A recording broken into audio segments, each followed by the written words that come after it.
Hello दोस्तों, नमस्कार। जितने भी ईपीएस 95 पेंशन धारक हैं, आप सबका हमारे नए वीडियो में स्वागत है।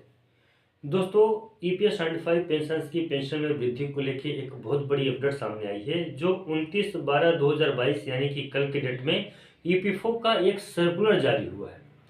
वो सर्कुलर क्या बोलता है, क्या उस सर्कुलर से ईपीएस 95 पेंशन धारकों को फायदा हो रहा है या उस सर्कुलर से ईपीएस 95 पेंशन धारकों को और घाटा हो गया है, पूरी की पूरी जानकारी जानेंगे अपने इस नए वीडियो में। पूरे पहले मैं थोड़ा सा पीछे आपको लेके चलता हूं, जब ईपीएस 75 पेंशन धारकों की पेंशन में वृद्धि को लेकर माननीय सुप्रीम कोर्ट में कई दिनों तक, बहुत अरसे के बाद में फाइनल फैसला आया था। फाइनल फैसला आया था 4/11/2022 को, यानी कि 4 नवंबर 2022 को आया था। और उस फैसले से ये हो गया था कि उन ईपीएस 95 पेंशन धारकों को सितंबर 2014 के बाद वालों को पेंशन की राशि नहीं दी जाएगी। जो रिटायर हुए, जो उससे पहले रिटायर हुए थे, उनके लिए भी था ऑप्शनल फॉर्म को भरना। ये कहानी सब कोई जानता है, ये बात आप भी जानते हैं। जब ईपीएस 95 पेंशन धारकों की पेंशन में वृद्धि को लेकर इससे बात हुई थी, इसके बाद ही बहुत सारे ईपीएस 95 पेंशन धारकों के मन के अंदर में ये बात उठी थी कि कहीं न कहीं ईपीएफओ या ईपीएस 95 पेंशन धारकों के लिए यह सरकार कुछ ऐसी रियायत बरतेगी जहां से ईपीएस 95 पेंशन धारकों की पेंशन में वृद्धि होगी। वहीं पे कमांडर अशोक रावत जी, जो राष्ट्रीय अध्यक्ष हैं एनएसी के, उनके माध्यम से बताया था कि जितने भी ईपीएस 75 पेंशन धारक हैं, सभी को उच्च पेंशन की राशि हमारी पार्टी या हमारी टीम के माध्यम से दिलाया जाएगा, किसी भी स्तर पे, चाहे उसके लिए कुछ भी करना पड़ जाए। ईपीएस 75 पेंशन धारकों को हायर पेंशन की राशि दी जाएगी। उसके लिए फार्मूले भी बने, उसके लिए सीडब्ल्यूसी की बैठक हुई, उसके लिए और भी बहुत सारे आंदोलन हुए, बहुत सारी बैठकें हुई। ईपीएफओ ने भी उस बीच में एक दो जो तो अपना सर्कुलर जारी किया था, जहां ईपीएस 95 पेंशन धारकों को पेंशन की राशि किस प्रकार से कैसे देना है, किस प्रकार से दिलाना है, वो सारी बातें हुई थी। इसी बीच में ईपीएस 95 पेंशन धारकों की पेंशन में वृद्धि को लेकर श्रम मंत्रालय से भी बड़ी बड़ी बातें सामने आई थी। ईपीएस 95 पेंशन धारकों की पेंशन में वृद्धि, पेंशन कब तक मिलेगी, कितना पेंशन की राशि दी जाएगी, किस प्रकार से पेंशन बढ़ाई जाएगी, बुल्ढाना महाराष्ट्र में जो कृमिकर्षण चल रहा है किस प्रकार से उसको रोका जाए, ये सारी बातें हुई थी। और आगे थोड़ा सा चलते हैं वित्त मंत्रालय की तरफ, तो वहां से भी ईपीएस 95 पेंशन धारकों के पेंशन में वृद्धि को लेकर ये फंड है, ये फार्मूला है, जो राष्ट्रीय संघर्ष समिति के माध्यम से वहाँ ज्ञापन दिया जा रहा है। 1650 करोड़ रुपए का फंड, जो तो अतिरिक्त बजट जो सहायता करने की बात कही जा रही थी, और भी बहुत सारे अनक्लेम्ड अमाउंट की बात कही जा रही थी। तो वो सारे अमाउंट थे जहां से ईपीएस 75 पेंशन धारकों की पेंशन में वृद्धि हो सकती है। लेकिन कल के डेट में जो ईपीएफओ के माध्यम से सर्कुलर जारी हुआ है, जितने भी ईपीएस 75 पेंशन धारक हैं, सबको स्तब्ध कर दिया है। जो आशा थी, जो उम्मीद की किरण ईपीएस 75 पेंशन धारकों के पेंशन में पेंशन वृद्धि को लेकर थी, वो पूरी तरह से, मतलब किस प्रकार से समझ सकते हैं कि खत्म हो गया। ईपीएस 95 पेंशन धारकों को कमेंट भी बहुत आया मुझे, जो तो इस विषय में वीडियो बनाना था। मैंने कल शाम को देखा था ये खबर, कल शाम को वीडियो बनाना सही नहीं था। आज जैसे मुझे समय मिला, मैंने इस विषय में बनाया।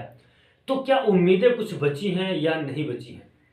सर्कुलर क्या है, पहले सर्कुलर को समझ लेते हैं। सबसे पहले मैं आपको बता दूं, नंबर 1 कि सुप्रीम कोर्ट के फैसले के बाद में यह निर्णय लिया गया था कि ईपीएस 95 पेंशन धारकों की पेंशन में वृद्धि को लेके जो तो 4/11/2022 को जो फैसला आया था, उस फैसले के बाद में हायर पेंशन का फैसला था। 8 सप्ताह में ईपीएफओ को समीक्षा कर एक दिशा निर्देश देना था, और जो समीक्षा जो तो 3 जनवरी 2023 को पूर्ण होने वाली थी। वही 3 जनवरी 2003 को जो समीक्षा पूर्ण होने वाली थी, उसमें कम से कम 8 सप्ताह के अंदर अंदर ईपीएफओ को ईपीएस 95 जो माननीय सुप्रीम कोर्ट का फैसला आया था 4/11/2022 को, उसी का समीक्षा कर रिपोर्ट देना था। उस रिपोर्ट को दिया जा चुका है। ईपीएफओ ने सर्कुलर जारी कर दिया है। Joint team form, optional form, 4 month, 6 month, ये सारी बातें हम लोग पहले कर चुके हैं, उसी से संबंधित था।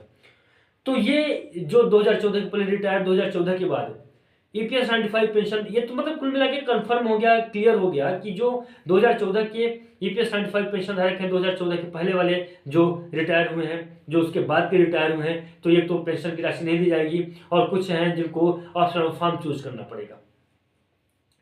लेकिन ये सब कुछ ईपीएस 95 पेंशन धारक जानते हैं।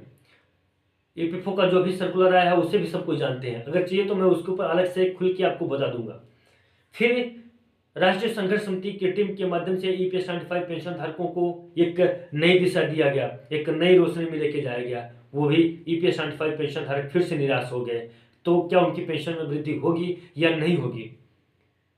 दोस्तों, आपकी आवाज को मैं ऊपर तक पहुंचाने की बात करता हूं, आपकी आवाज को मैं ऊपर तक लेके जाता हूं, और आप यकीन माने या तो आपको खुद उतरना पड़ेगा या तो फिर आपको सपोर्ट देना पड़ेगा जो आपके लिए उतरा हुआ है। और बातें दो प्रकार से रखी जा सकती हैं, या तो स्वयं आप खुद जाके अपनी बात को रखिए या तो आप किसी के जरिए उस बात को रखवाइए। मैं वहां उनके सामने नहीं जाता हूं, लेकिन सोशल मीडिया के माध्यम से आपकी बात वहां तक जाती है, आपकी आवाज वहां तक जाती है। ये हम जो मैं बोल रहा हूं ये हमारी आवाज नहीं है, जितने भी ईपीएस 95 पेंशन धारक हैं आप सबकी आवाज है। आप सब अपने आवाज को मजबूत बनाइए, सोशल मीडिया को बहुत मजबूत बनाइए और वहां तक बात को पहुंचाइए ताकि आपकी आवाज को सुना जाए, समझा जाए, देखा जाए, आपकी तरफ ध्यान दिया जाए। एक बार फिर से उम्मीद की नई किरण जग रही है। ईपीएस 95 पेंशन को पेंशन वृद्धि की दिलाने के लिए जो माननीय कमांडर अशोक रावत जी ने 15 दिवसीय अल्टीमेटम नोटिस जारी किया है, जो नोटिस जारी हुआ है उस नोटिस जारी होने के बाद ही ईपीएफओ का इस प्रकार से जो तो एक बड़ा अपडेट सामने आता है, बड़ा सर्कुलर जारी होता है, बड़ा सर्कुलर आता है सामने, जो ईपीएस 95 पेंशन धारक स्तब्ध हो जाते हैं। दोस्तों, ये तो आप लोगों ने जानकारी ले लिया। इसी विषय में और कोई अतिरिक्त जानकारी आता है उससे संबंधित, ईपीएस 95 पेंशन से संबंधित, वो जानकारी भी हम आपको जरूर बताएंगे। अपडेटें आती रहती हैं ईपीएस 95 पेंशन धारकों की पेंशन में वृद्धि को लेके, छोटी हो या बड़ी हो, आपको उम्मीद टेक यूट्यूब चैनल के माध्यम से मिल जाया करेगी। दोस्तों, आज का बस इतना ही था। मिलते हैं किसी नए वीडियो में, नए वीडियो, तब तक के लिए नमस्कार, जय हिंद, जय भारत।